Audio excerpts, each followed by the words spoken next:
재밌게 보셨다면 좋아요, 그리고 구독을 부탁드립니다. 좋아요, 구독은 제가 새로운 아이템을 발굴하고 또 여러분들께 소개해드리는데 많은 도움이 됩니다. 감사합니다.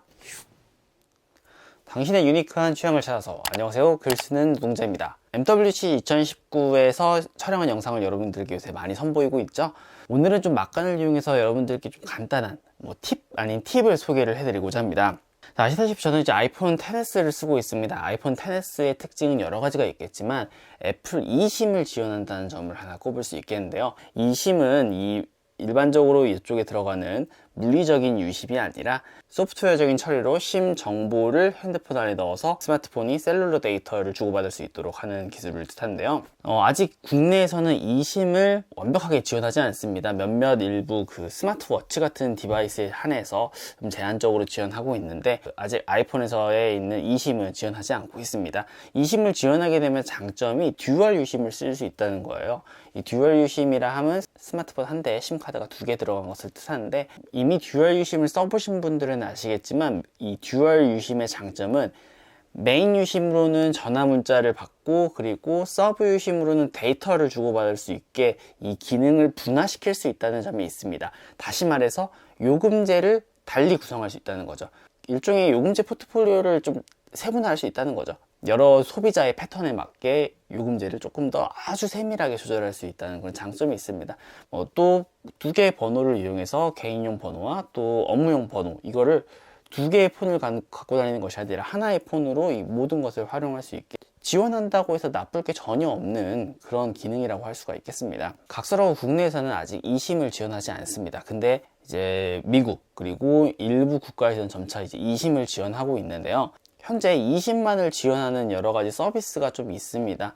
다양한 곳이 있는데 Always Online이라든지 긱스카이와 같은 몇몇 회사가 있는데, 오늘은 제가 바르셀로나에서 긱스카이를 이용해서 데이터 유심을 등록했던, 그리고 그 유심을 활용해서 인터넷을 했던 이야기를 여러분들께 간단하게 소개를 해드리려고 합니다. 사실 저는 이런 기능을 써본 게 처음은 아니었습니다. 제가 2016년 바르셀로나에 한번 휴가차 다녀온 적이 있었는데, 그때는 아이패드 하나만 들고 갔었거든요. 아이패드 프로 1세대를 들고 왔었는데, 그 당시 아이패드 1세대에는 애플 심이라는 기능이 있었습니다. 마찬가지로 별도의 심을 넣지 않고 소프트웨어적인 방법으로 심카드를 등록할 수 있는 기능이었는데, 그 당시에 저는 이제 데이터 함께 쓰기 유심이 물리적인 유심이 들어가 있는 상태에서 그때 애플 심을 이용해서 Always Online 서비스를 이용해서 해외에서도 자연스럽게 인터넷을 활용했던 기억이 있습니다.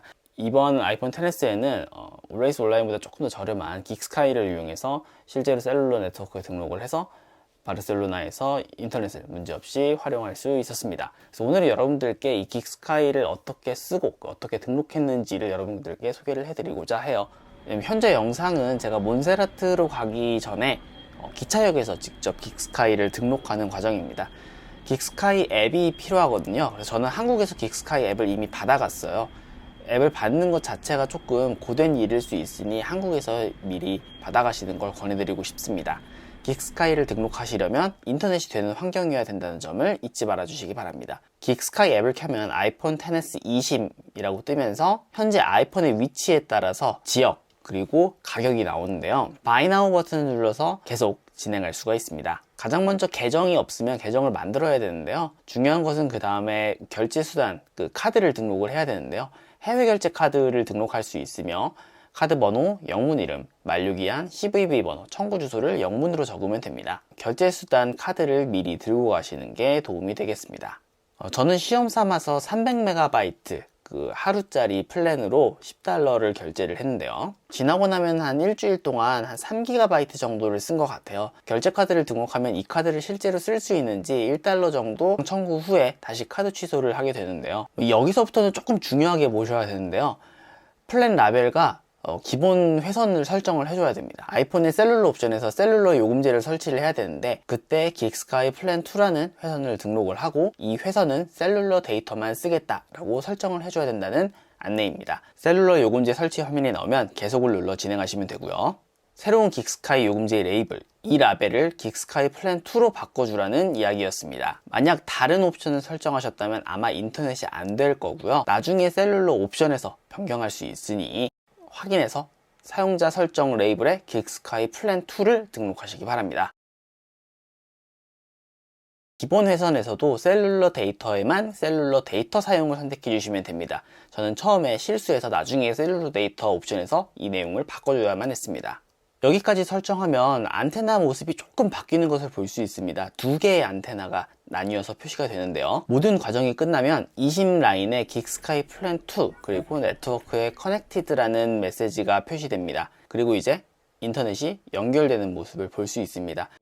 네, 간단하게 긱스카이를 등록하는 방법을 여러분께 소개해 드렸습니다. 조금 낯설긴 하지만 이게 조금 쉽게 할 수 있었던 것 같아요. 생각했던 것보다 가격이 조금 비쌌어요. 구글 프로젝트 파이는 종량제로 이용하지만 1기가에 $10 정도 꾸준히 이용할 수 있었던 반면에 긱스카이는 거의 5기가를 한꺼번에 결제해야지 기가당 $10 정도의 선에서 이용할 수 있었는데요. 하지만 그 프로젝트 파이는 별도의 물리적 유심을 써야 되는 반면에 이 긱스카이는 별도의 물리적인 유심 없이 이 소프트웨어로 등록할 수 있다는 점, 그래서 메인 번호를 계속 전화 문자는 주고받을 수 있으면서 데이터만 긱스카이를 활용해서 쓸 수 있다는 점은 매력적이었습니다. 아마 이 애플 이심은 앞으로 점차 그 세력을 넓혀갈 예정입니다. 어쩔 수 없는 게 이 물리적인 유심은 그 처음에 일반 유심을 기억하셨던 분이라면 아시겠지만 거의 엄지손가락 반만한 크기에서 또 마이크로심 그리고 나노심으로 점차 크기가 줄어들었는데요. 어쨌든 이 심 트레이를 만드는 공간이 이 스마트폰에서 어느 정도의 공간을 차지해야 되고 전체적인 설계에 영향을 미칠 수밖에 없죠. 이 심을 이용하면은 이 심 트레이 자체를 만들 필요가 없기 때문에 그 공간을 활용해서 좀 다른 설계를 구현할 수 있습니다. 애플 이심은 아마 더 쓰이면 쓰였지 앞으로 지원이 중단되거나 그럴 일은 없을 것 같아요. 아무래도 현지 유심이 가장 저렴하긴 하겠습니다. 프리페이드 유심, 선불 유심을 쓰는 게 가장 저렴하게 그리고 현지에 가장 맞는 인터넷 속도를 체감하실 수 있으실 텐데 메인 회선을 반드시 유지해야 되는 필요가 있거나 혹은 이 유심을 바꿔 끼우는 과정이 좀 불편하거나 혹은 조금 내키지 않는 분들께는 이런 긱스카이 같은 요금제도 꽤 도움이 될 수 있으리라 생각합니다. 여러 나라를 돌아다닐 때 하나의 체계로 모든 커버리지를 포함할 수 있다는 점도 이심을 활용한 기능의 장점이라고 할 수 있겠습니다. 여러분께 긱스카이에 대한 설명 간단하게 전해드렸고요. 저는 또 이제 바르셀로나에서 있었던 일들을 여러분들께 하나씩 풀고 또 그 와중에 또 재밌는 상품들도 여러분들께 계속 소개해 드리도록 하겠습니다. 그럼 지금까지 글 쓰는 노동자였습니다.